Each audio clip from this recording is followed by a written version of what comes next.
bench from M and L. Okay. He said black pickup truck that's pulling out up over there. Okay. He's pulling We're going to that side first. Yeah, so we're gonna go do Chardonnay first. Road, I guess. Yeah.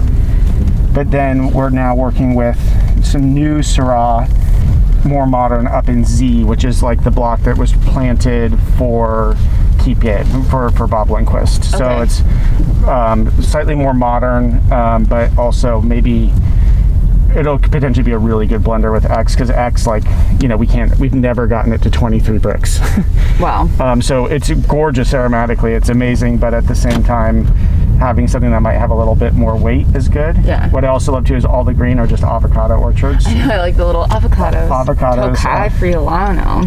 Yeah, so there's a little bit of like Grenache, also the Roussan here. Roussan, yeah. Yeah. How long is this? Like, when was Bien Nacido started? So it's one of the OGs down here. So the oldest vines that are still in the ground were own rooted planted in '73, and so that's what X Block is. It was own rooted Riesling that they top worked for Bob Lindquist in 1987 to Estrella clone Syrah. Yeah, so just trying to figure out if there's something that's kind of the window. Right. And I honestly don't mind that slightly older school. Like, I kind of always have a soft spot for like Cali Sprawl and weird quads and stuff like that. So 5, which my understanding is it's the same as 4. Okay.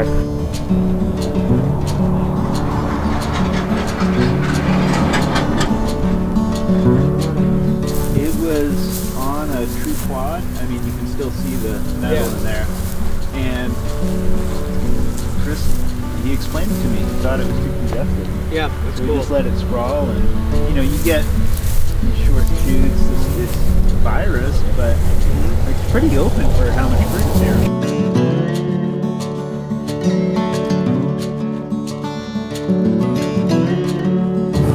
Industrial polyculture. I think they're just, maybe it's a rotate, like a lot later. It's like, it's I think it's a flower. It's just maybe later blooming, or maybe they put them in later. Because you can see some of the stalks coming up. Oh, yeah, you can. That's interplanted Pinot Noir and Pinot Blanc. Yeah, I don't know exactly. What I forget. did they do with it? They told me what that story was, but I just like they have a candy striper block though.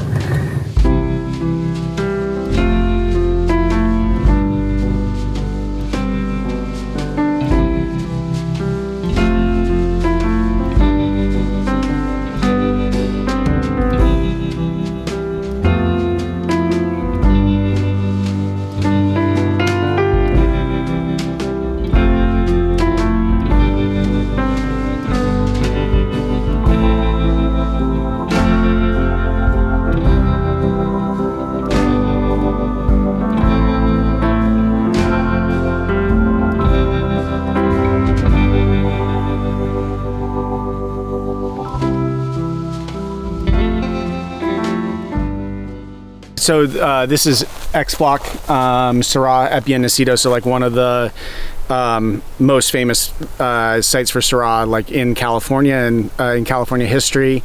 It's a pretty crazy vineyard because it's up on Geneva Double Curtain, or some people have called it pergola. So it's kind of a crazy trellising style. And what's interesting is that this is on vinifera roots. So originally it was planted in 1973 to Riesling. And then it was top worked in 1987 at the behest of Bob Lindquist at Keep and planted it to Estrella River clone Syrah. And some of like the original great early Rhone Ranger wines came out of this block. So we're pretty thrilled to get it. We get some Piedra Sassi, Sashi Mormon gets some. He actually hooked us up. He got us into the block, and then the Bien Nacido label itself gets some of this block as well. So it's a really special block. It tends to ripen really, really late.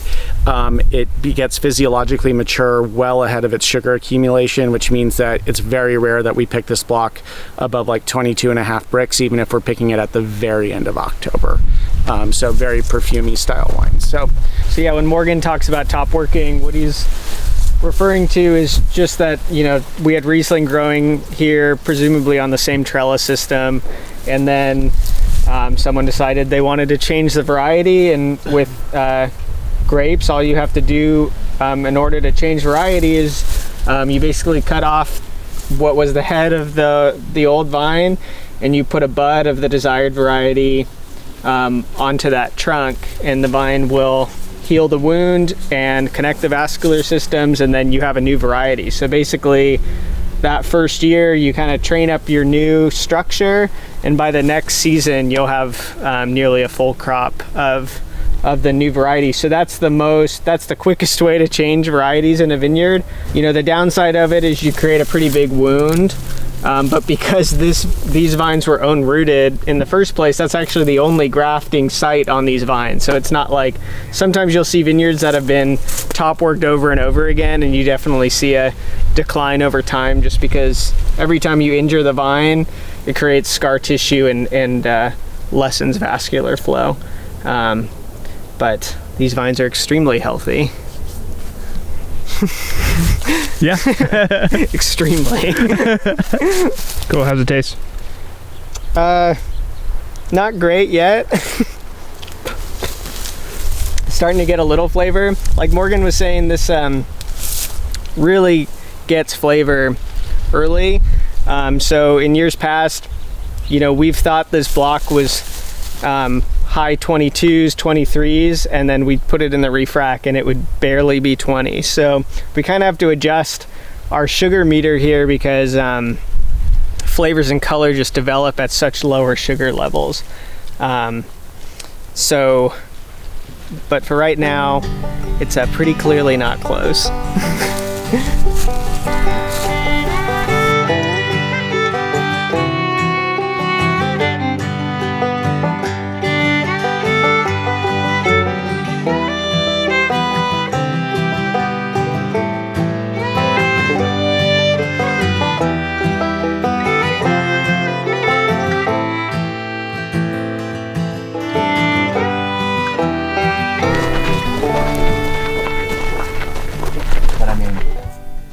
Not a whole lot of water holding capacity there. No. And we're not far away from some fairly tremendous dunes complexes. The Guadalupe Dunes complex is massive. Oh, right. And they'll still do movie sets out there. They did Pirates of the Caribbean and changed the watercolor, you know. And they've long done, like, since the 20s, they did the 10 Commandments out there. But in fact, they buried the movie set out there, and then it kind of has been uncovered over time. Oh, that's cool. You used to see people, like, houses in Guadalupe that had like a sphinx in their front yard. I was going to say, I was like, how to make that even truly biblical in some ways. It's just like the sand blows away, and then all of a sudden, like, a ghost of a movie set reappears. That's a total trip. So, totally, yeah. Do you have a name for your own project yet, or are you just kind of? Yeah, so I'm working on Brugelli, cool. And that being kind of a high price point. And then I have my consulting company. I've gone back and forth a number of times on different brand ideas and label ideas, and you know how hard it is. Oh, and so totally. Come up with a new brand and even just a new name.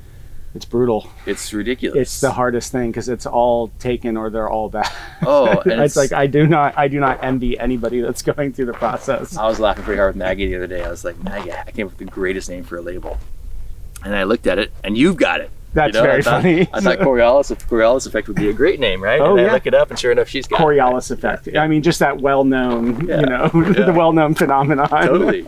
I guess it has a big effect on the wine industry, you know, on our weather and everything else. Totally. And I thought, I could tie this in. This could work. That's I so look it funny. up. So one of the early labels we mocked up for Bedrock was one of the old, like, continuous geology maps, and I was like, this is amazing. And then I looked out, and Antica Terra had used it. Perfect. Maggie. Yeah. So she. Well, so you have like real people doing real things, which is awesome. Yeah. But then you have companies like Wink, no disrespect to Wink, but They're just, you know, they're just plugging out 15 names a month and getting colos on 15 different brands Right. a month, and it's then like, running trademarks and running that through a battery of lawyers. And totally yeah, they may use it once, but they've sold it out of state, so it's done. done. Yeah, Yeah. it's kicked for at least 3 or 4 years. So Yeah. So then I've kind of, I don't know, I'm struggling with a brand at a more reasonable price point. You know, more reasonable being kind of like 30 to 60-ish. totally. And so I haven't got that figured out yet. But Brugelli looks like it's going to move forward, and it's interesting going through that design process and that artistic process, and you know, doing most all the art myself, Right. and then working with a designer to make it something that would work, and then Yeah. coming back and retooling and back and forth and back and forth, and then coming back full circle and landing on what I landed on and kind of my design. I showed some friends, they're like, it looks just like Screaming Eagle. I was like, Oh no. This is ridiculous. Sweet. Reed will be excited. We chose the 12 most interesting rocks we found in the entire day and threw them in, so. Oh yes, the limestone test. Oh, cool. The sign of a true geologist. She has the dropper.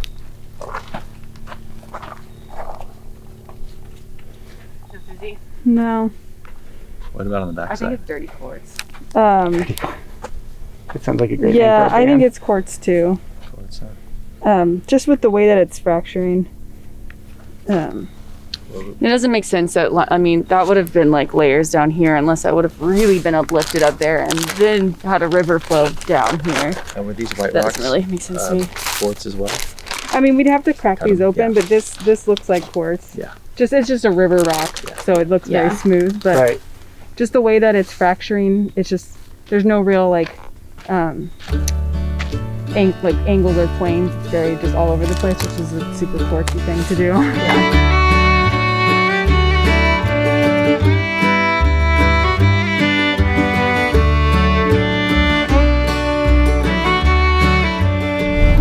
Oh, and there's a calf running.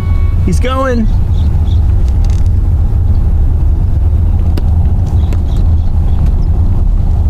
Yeah, he stopped because he's a cow. Couldn't see him, but we could see your excitement. There he goes. He's still going.